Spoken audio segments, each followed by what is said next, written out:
জেৰাৰ সন্মুখীন হ'ল আৰু বৃহস্পতিবাৰে দিনৰ পৰা মাছ নিশালৈকে 11 ঘণ্টা এইজন সন্দীপন গাৰ্গক জেৰা কৰা হ'ল আৰু জেৰাত কি ক'লে সন্দীপন গাৰ্গে প্ৰথম কথা এইজন সন্দীপন গাৰ্গ একেবাৰে জুবিন গাৰ্গৰ কাষত আছিল আৰু 13 দিনৰ পিছত প্ৰথমতে সকলোকে খুদা পোছা কৰা হ'ল কিন্তু বহু পলমকৈ এইজন সন্দীপন গাৰ্গ অসম আৰক্ষীৰ এজন উচ্চপদস্থ বিষয়া জুবিন গাৰ্গৰ খুৰাকৰ ল'ৰা এওঁ কোনোদিন বিদেশ ভ্ৰমণ কৰা নাছিল জুবিন গাৰ্গক খাতনি ধৰিছিল যে দাদা মোক বাহিৰলৈ লৈ যাওক জুবিন গাৰ্গে তেওঁৰ কথা মানি তেওঁক লগত লৈ গৈছিল কিন্তু যেতিয়া সাগৰৰ পানীত জুবিন গাৰ্গে উশাহ ল'ব পৰা নাছিল যিটো তেওঁলোকে কোৱা ভাষ্য সেই সময়ত আমি দেখিছো সেই নাওখনৰ পৰা হাঁহি খিকিন্দালি কৰি থকা কিজনৰ মাজত এজন সন্দীপন গাৰ্গ আৰু এতিয়া তেওঁ মন্তব্য কৰিছে যে তদন্তত মই সহায় কৰিছো মানে তদন্তত বা তেওঁ ন্যায় বিচাৰিছে মানে জুবিন গাৰ্গৰ লগত কিবা এটা যে বেয়া হৈছিল সেই কথা স্পষ্ট হৈ পৰিছে আৰু এইজনৰ আটাইতকৈ ৰহস্যজনক ব্যক্তি কাৰণ জুবিন গাৰ্গৰ মোবাইল ফোনটো সিদ্ধাৰ্থ শৰ্মাৰ হাতত দি থৈ অহা মানুহজন সন্দীপন গাৰ্গ 13টা দিন সিনাৰ্জি এপাৰ্টমেণ্টত মনে মনে মৌনব্ৰত পালন কৰা মানুহজন সন্দীপন গাৰ্গ আৰু এতিয়াও আৰক্ষীৰ সন্মুখত স্পষ্টকৈ কথা নোকোৱা মানুহজন হৈছে সন্দীপন গাৰ্গ তদন্তৰ আওতালৈ আহিছে কিন্তু আটাইতকৈ ডাঙৰ কথা এইজন সন্দীপন গাৰ্গ যিজনৰ আটাইতকৈ ৰহস্য আৱৰ্তত আছিল বুলি কৈছিল সেইজনক 13 দিনৰ পাছত তেখেতক মতা হ'ল আৰু কালি গোটেই নিখাটো মানে দিনৰ পৰা প্ৰায় 12-1 মান বজালৈকে তেখেতক জেৰা চলোৱা হৈছে জেৰাত বহু কথা আহিছে কাৰণ তেওঁ মোবাইল ফোনটো সিদ্ধাৰ্থ শৰ্মাৰ হাতত কি কাৰণত দি থৈ আহিল অসম আৰক্ষীৰ এজন বিষয়া হৈ তেওঁ কিয় সমগ্ৰ ঘটনাটোত মোবাইলটো লৈ নানিলে আৰু লগতে ইমান দিন 13টা দিন তেওঁ কি কাৰণত মনে মনে আছিল আৰু এতিয়া কিহৰ ন্যায় বিচাৰিছে তাক লৈ প্ৰশ্ন উত্থাপন হৈছে আৰু জেৰাত বহু কথা খুদা হৈছে কাৰণ তেখেত এজন অন্যতম সমগ্ৰ ঘটনাটোৰ প্ৰত্যক্ষদৰ্শী আমি জুবিনদাৰ সেই ভিডিঅ'টোত আমি দেখিছো সেই ইয়াতখনৰ পৰা জপিয়াই দিয়া বা তাত হাতুৰি থকা কিজনৰ ভিতৰত এটা কলা ৰঙৰ গেঞ্জি পিনি এজন সন্দীপন গাৰ্গো আছিল এতিয়ালৈকে 4জনক গ্ৰেপ্তাৰ কৰা হৈছে কিন্তু এইজনকো সন্দীপন গাৰ্গ যিজনকো হয়তো গ্ৰেপ্তাৰ হোৱাৰ সম্ভাৱনা আছে কাৰণ 6টা দিনৰ অন্তত জেৰা অন্তত যিদৰে অমিত বাবা আৰু শেখৰ জ্যোতিক গ্ৰেপ্তাৰ কৰা হ'ল হয়তো সন্দীপন গাৰ্গকো গ্ৰেপ্তাৰ কৰিব কাৰণ এইজনো তাত আছিলে তেওঁ খুদা পোছাৰ সময়ত আৰু তেওঁ নিজৰ ককায়েকৰ মৃত্যুৰ সময়ত আটাইতকৈ ডাঙৰ কথা যিটো সময়ত জুবিন গাৰ্গে উশাহ নাপাই কষ্ট পাই আছিল হাঁহি খিকিন্দালি কৰি থকা কিজনৰ মাজত কিন্তু এজন সন্দীপন গাৰ্গো আছিল আৰু তেওঁক জুবিন গাৰ্গৰ অন্ত্যেষ্টিক্ৰিয়াৰ দিনাখনৰ পৰা 13 নম্বৰ দিনাখনৰ পৰা তেখেতক জেৰা চলাই থকা হৈছে হয়তো আজি পুনৰ তেখেতক এছআইটিত হাজিৰ কৰা হ'ব বা তেখেতক খুদা পোছা কৰা হ'ব খুদা পোছাৰ অন্তত স্পষ্ট হ'ব যে সন্দীপন গাৰ্গে কি দেখিছে কাৰণ সন্দীপন গাৰ্গ তাত আছিলে জুবিনৰ লগত কি হ'ল কাৰণ গৰিমা শইকীয়া গাৰ্গে যিখিনি কথা কৈছে যে এই তালৈ যোৱাৰ কথা পৰিকল্পনাৰ কথা জুবিন গাৰ্গে গৰিমা শইকীয়া গাৰ্গক জনোৱা নাছিল কোনে সেই কামটো ঠিক কৰিছিল আৰু তালৈ লৈ যোৱা মানুহকিজন কোন কাৰণ অসম এছ'চিয়েশ্যনৰ মানুহকিজনৰ কথা এতিয়ালৈকে কোনোৱে কোৱা নাই সেইটো আটাইতকৈ ডাঙৰ কথা অসম এছ'চিয়েশ্যনত তন্ময় বা অভিমন্যু তালুকদাৰ তেওঁলোকৰ ভিতৰত কোনে সেই পাৰ্টিটো ঠিক কৰিছিল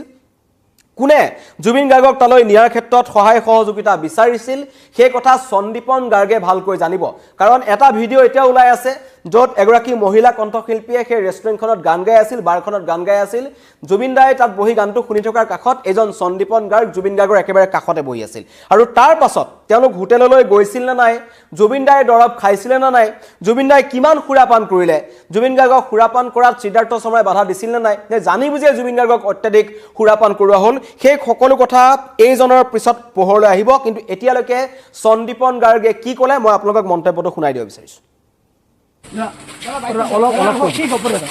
আজিও আপোনাৰ জেৰা চলালে বহু সময় হ'ল দাদা আজি প্ৰায় 14 ঘণ্টামান হৈছে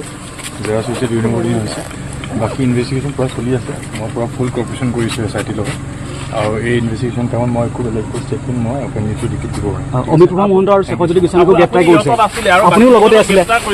দুয়োগৰাকীকে গ্ৰেপ্তাৰ কৰিছে আপুনিও লগত আছিলে হয় কি ক'ব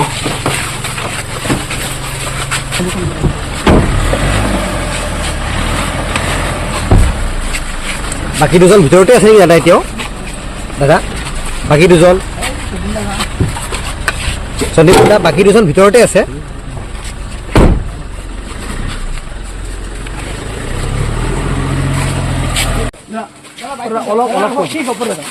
আজিও আপোনাৰ জেৰা চলালে বহু সময় হ'ল দাদা আজি প্ৰায় 14 ঘণ্টামান হৈছে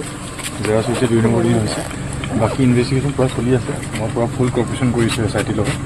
আৰু এই ইনভেষ্টিগেশ্যন টাইমত মই একো বেলেগ ষ্টেটমেণ্ট মই অপেনলিটো লিখি দিব পাৰিম অমিত প্ৰভা মহন্ত আৰু শেখৰজ্যোতি গোস্বামীকো গ্ৰেপ্তাৰ কৰিছে আপুনিও লগতে আছিলে দুয়োগৰাকীকে গ্ৰেপ্তাৰ কৰিছে আপুনিও লগত আছিলে হয় কি ক'ব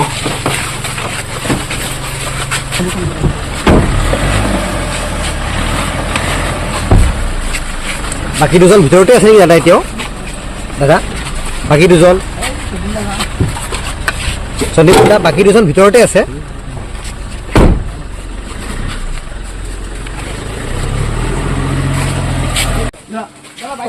মুখ খোলা নাই এইজন সন্দীপন গাৰ্গে স্পষ্ট হৈ পৰিছে এতিয়াও সাংবাদিকৰ আগত ভালকৈ কথা ক'বলৈ ভয় কৰিছে কি কাৰণত ভয় কৰিছে কিয় ইমান কথা লুকুৱাই ৰাখিছিল কাৰণ জুবিন গাৰ্গৰ যদি স্বাভাৱিক মৃত্যু হ'লতেন বা স্বাভাৱিক এটা দুৰ্ঘটনা সংঘটিত হ'লতেন তেন্তে সকলো কথা জলজল পটপটকৈ স্পষ্টকৈ ক'ব লাগিছিল কিন্তু তেওঁলোকে লুকুৱাই ৰাখিলে সমগ্ৰ ঘটনা আৰু লুকুৱাই ৰখা সকলৰ ভিতৰত অন্যতম হৈছে এজন সন্দীপন গাৰ্গ কাৰণ সন্দীপন গাৰ্গৰ কথা এইকাৰণে মই বাৰম্বাৰ কৈ আছো সমগ্ৰ ঘটনাটো অসমবাসী ৰাইজে কৈছে যে পৰিয়ালৰ কোনো ব্যক্তি তাত নাছিল পৰিয়ালৰ ব্যক্তি আছে এইজন হৈছে সন্দীপন গাৰ্গ জুবিন গাৰ্গৰ খুৰাকৰ ল'ৰা আৰু তেওঁ সমগ্ৰ ঘটনা দেখিছে তেওঁ সিদ্ধাৰ্থ বা শ্যামকনু মহন্তৰ সৈতে তেওঁ ইমান দীঘলীয়া সম্পৰ্ক নহয়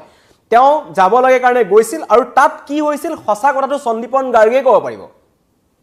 অমিত প্ৰভা মহন্তই ভিডিঅ' কৰিছিল নে নাই নে ছিংগাপুৰ অসম এছ'চিয়েশ্যনৰ অন্য কোনোবা মানুহ ইয়াত জড়িত আছে তেওঁলোকক তদন্তৰ আওতালৈ আনিব লাগিব আটাইতকৈ ডাঙৰ কথা সেই পাৰ্টিটো কোনে এৰেঞ্জ কৰিছিল তালৈ জুবিন গাৰ্গক নিবলৈ কোনে খাটনি ধৰিছিল জুবিন গাৰ্গক তালৈ কোনে লৈ গৈছিল আৰু সেই ইয়ট পাৰ্টিটোৰ যোনটো ভাড়া জানিব পৰা মতে 1,10,000 টকা কোনে তাত সেই পইচাটো দিছিল জুবিন গাৰ্গৰ পকেটৰ পৰাই গৈছিল নে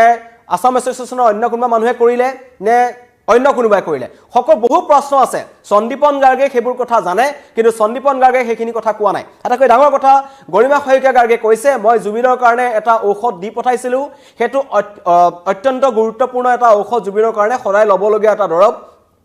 সেই দৰৱটো জুবিন গাৰ্গে খাইছিল নে নাই মানে সেই ৰেষ্টুৰেণ্টখনৰ পৰা জুবিন গাৰ্গ হোটেল পেচিফিকলৈ আহিছিল নে বাহিৰে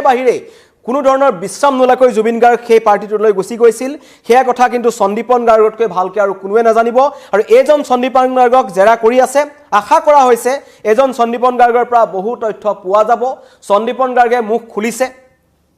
এতিয়া এছআইটিৰ আগত কিন্তু তেখেতক হয়তো গ্ৰেপ্তাৰ কৰা হ'ব পাৰে আৰু তদন্ত সকলোৱে বিচাৰিছে কাৰণ আটাইতকৈ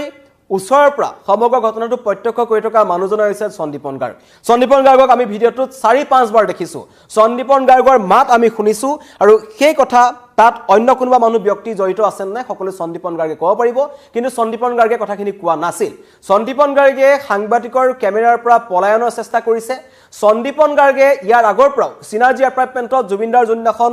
11 দিনীয়া শ্ৰাদ্ধৰ আগদিনাখন তেওঁ তললৈ এবাৰ নামি আহিছিল সাংবাদিকৰ কেমেৰা দেখি দৌৰি ওপৰলৈ পলাই গৈছিল কি কাৰণত পলালে তেওঁকো কোনোবাই ভাবুকি প্ৰদান কৰিছে হ'ব পাৰে সন্দীপন গাৰ্গ সমগ্ৰ ঘটনাটো জড়িত নাই কিন্তু তেখেতক তৃতীয় পক্ষই হেঁচা প্ৰয়োগ কৰিছে নেকি বা তেওঁক ভাবুকি প্ৰদান কৰিছে নেকি তেনেকুৱা ধৰণৰ ঘটনা হ'ব পাৰে সেইকাৰণে তদন্ত কৰিব লাগে জুবিন গাৰ্গৰ এই ৰহস্যজনক মৃত্যুৰ ঘটনাত বহুত ডাঙৰ পৰ্যায়ৰ মানুহ জড়িত থকাৰ সন্দেহ প্ৰকাশ কৰা হৈছে সিদ্ধাৰ্থ শৰ্মাৰ লগত বাহিৰৰ কোনোবা পক্ষ জড়িত আছিল নেকি টকা পইচাৰ কাৰণে জুবিন গাৰ্গক হত্যা কৰা হ'ল নেকি জুবিন গাৰ্গক পৰিকল্পিতভাৱে ইয়াৰ পৰা লৈয়ে যোৱা হৈছিল নেকি এনেকুৱা হাজাৰটা প্ৰশ্ন অসমবাসীৰ মনত আছে কাৰণ আমি আমাৰ হিয়াৰ আমঠু জুবিন গাৰ্গক হেৰুৱালো আৰু এতিয়া এই ঘটনাবোৰৰ কথা ভালকৈ ক'ব পাৰিব সন্দীপন গাৰ্গে আজিও সন্দীপন গাৰ্গক জেৰা কৰা হ'ব এছআইটিয়ে তেখেতক মাতিব বৃহস্পতিবাৰে প্ৰায় 11 ঘণ্টা সময় তেখেতক জেৰা কৰা হ'ল আৰু জেৰাত বহু প্ৰশ্ন তেখেতক সোধা হৈছে বহু কথা তেখেতৰ পৰা জানিব পৰা হৈছে বুলি ইতিমধ্যে এছআইটিৰ ফালৰ পৰা জনোৱা হৈছে কিন্তু তেখেতক গ্ৰেপ্তাৰ কৰা হোৱা নাই খুব সম্ভৱ যিদৰে ছদিনৰ অন্তত অমিত প্ৰভা আৰু শেখৰজ্যোতিক গ্ৰেপ্তাৰ কৰা হ'ল যি দুজন তাত উপস্থিত আছিল তৃতীয়জন মানুহ যদি ক'বলৈ যাওঁ সেইজন হৈছে সন্দীপন গাৰ্গকো গ্ৰেপ্তাৰ কৰাৰ সম্ভাৱনা আছে কাৰণ তেওঁ জানিব তেওঁ লুকুৱাই ৰাখিছে কিছুমান কথা আৰু আটাইতকৈ ডাঙৰ কথা জুবিন গাৰ্গৰ তদন্তৰ ক্ষেত্ৰত গাফিলতি হ'ব পৰা বা সুৰুঙাটো এজন উচ্চপদস্থ আৰক্ষী বিষয়া হৈ সন্দীপন গাৰ্গে দি থৈ আহিলে কাৰণ সন্দীপন গাৰ্গে সিদ্ধাৰ্থ শৰ্মাৰ নিচিনা এজন সাধাৰণ মেনেজাৰক কাৰণ এওঁ হৈছে এজন অসম আৰক্ষী উচ্চপদস্থ বিষয়া বকু সমাজ জিলাৰ ডিএছপি হয়তো তেওঁ মোবাইল ফোনটো ককায়েকৰ মোবাইল ফোনটো কি কাৰণত লৈ নাহিলে কাৰণ জুবিন গাৰ্গৰ আঙঠিৰ পৰা হাফ পেণ্টলৈকে এটা বেগত ভৰাই সন্দীপন গাৰ্গে লৈ আহিছে জুবিন দাক যেতিয়া ছিংগাপুৰৰ পৰা লৈ অনা হ'ল তেতিয়া জুবিন গাৰ্গৰ লগত সন্দীপন গাৰ্গো আহিছিল সন্দীপন গাৰ্গৰ হাততেই জুবিন গাৰ্গক নশ্বৰ দেহটো মুখ্যমন্ত্ৰী আৰু পবিত্ৰ মাৰ্ঘেৰিটাৰ উপস্থিতিত সমজি লোৱা হয় আৰু মুখ্যমন্ত্ৰী তাৰ পৰা বাহিৰে বাহিৰে দিল্লীতে থাকে আৰু পবিত্ৰ মাৰ্ঘেৰিটা আৰু সন্দীপন গাৰ্গে নচৰ ডেটো গুৱাহাটীলৈ লৈ আহে আৰু তেতিয়া সন্দীপন গাৰ্গে লগত এটা বেগ লৈ আহিছিল সেই বেগটোত জুবিনদাৰ ঘড়ীৰ পৰা আৰম্ভ কৰি আঙঠি হাফপেনৰ পৰা আৰম্ভ কৰি টি-শাৰ্টলৈকে সকলো সন্দীপন গাৰ্গে লৈ আহিলে কিন্তু অতি ৰহস্যজনকভাৱে তেওঁ মোবাইল ফোনটো দি থৈ আহিলে কি কাৰণত দি থৈ আহিলে সেই কথা কিন্তু এতিয়া ৰহস্যৰ আৱৰ্তত আৰু সেই মোবাইল ফোনটোৰ পৰা চতুৰ সিদ্ধাৰ্থ শৰ্মাই বহুত তথ্যবান মুচি পেলাইছে বুলি ইতিমধ্যে কোৱা হৈছে আৰু সেই সুৰুঙাটো এজন উচ্চ পদস্থ আৰক্ষী বিষয়া হৈ এজন সন্দীপন গাৰ্গে দি থৈ আহিলে আৰু সন্দীপন গাৰ্গক কোনোবাই তাত দম দিছিল নেকি সন্দীপন গাৰ্গক তাত কোনোবাই প্ৰাণনাশৰ ভাবুকি দিছিল নেকি সকলো তদন্তৰ আওতালৈ আহিব লাগে কোনোবা ডাঙৰ চক্ৰ জড়িত আছে নেকি সেই কথাও তদন্তত আহিব কি এজনক 11 ঘণ্টা জেৰা কৰা হ'ল 11 ঘণ্টা জেৰাৰ অন্তত তেওঁ ওলাই গৈছে আৰু তেওঁ কৈছে যে মই সহযোগিতা কৰিছো মুকু ন্যায় লাগে আমাকো ন্যায় লাগে মানে পৰিষ্কাৰ হৈছে স্পষ্ট হৈছে যে জুবিন গাৰ্গৰ হেতু স্বাভাৱিক মৃত্যু নহয় এটা সৰু সুৰা দুৰ্ঘটনা নাছিল পৰিকল্পিত হত্যাকাণ্ড হ'ব পাৰে এটা পক্ষতাত জড়িত আছে সকলোৱে মিছা মাতিছিল অমিত প্ৰভাই মিছা মাতিলে শেখৰ জ্যোতিয়ে মিছা মাতিলে সিদ্ধাৰ্থ শৰ্মাই মিছা মাতিলে শ্যামকানু মহন্তই মিছা মাতিলে সন্দীপন গাৰ্গে মিছা মাতিলে মিছা কিয় মাতিব লগা হ'ল সেয়া ৰহস্যৰ অন্তত আছে আৰু সেইকাৰণে BNS 103 চাহাৰটো লগোৱা হৈছে এটা হত্যাকাণ্ডৰ ধাৰা জুবিন গাৰ্গক এটা গ্ৰুপে নি এটা এই যিটো BNS 103 ধাৰা হয় আপোনালোকে চালে গম পাব এটা গ্ৰুপে মিলি বা এটা একাংশ সদস্যই মিলি এটা দলে মিলি এজন ব্যক্তিক পৰিকল্পিতভাৱে হত্যা কৰিলে যেটো ধাৰা লাগে সেই ধাৰাটো হৈছে BNS 103 ধাৰা আৰু তাত থকা এই আটাইকেইজনক এজন এজনকৈ মতা হৈছে সন্দীপন গাৰ্গক ইতিমধ্যে মাটি জেৰা চলাই থকা হৈছে 4 জন ইতিমধ্যে গ্ৰেপ্তাৰ হ'ল শ্যামকানু মহন্ত সিদ্ধাৰ্থ শৰ্মা অমিত প্ৰভা আৰু শেখৰ জ্যোতি আজি শেখৰ জ্যোতি আৰু অমিত প্ৰভাক পুনৰ আদালতত হাজিৰ কৰা হ'ব শ্যামকানু আৰু সিদ্ধাৰ্থৰ দৰে হয়তো তেওঁলোকক জিম্মাত ল'ব CIDয়ে জেৰা চলাই থাকিব কিন্তু পলমকৈ হলো সন্দীপন গাৰ্গ আহিছে তদন্তৰ আওতালৈ যিটো অসমবাসীয়ে বিচাৰি আছিল আৰু এজন সন্দীপন গাৰ্গৰ পৰা বহু কথা জানিব পৰা যাব জুবিন গাৰ্গৰ সম্পৰ্কীয় ভাতৃ খুৰাকৰ ল'ৰা সন্দীপন গাৰ্গ 14টা দিন 13টা দিন ৰহস্যজনকভাৱে মৌনতা অৱলম্বন কৰি অৱশেষত CID কাৰ্যালয়ত মুখ ঢাকি সোমাইছে এজন সন্দীপন গাৰ্গ তেওঁ হৈছে বকু সমজিলাৰ DSP আজি পুনৰ জেৰা চলোৱা হ'ব সন্দীপন গাৰ্গক জেৰাৰ অন্তত অমিত প্ৰভা আৰু শেখৰ জ্যোতিৰ দৰে সন্দীপনকো গ্ৰেপ্তাৰৰ সম্ভাৱনা ধন্যবাদ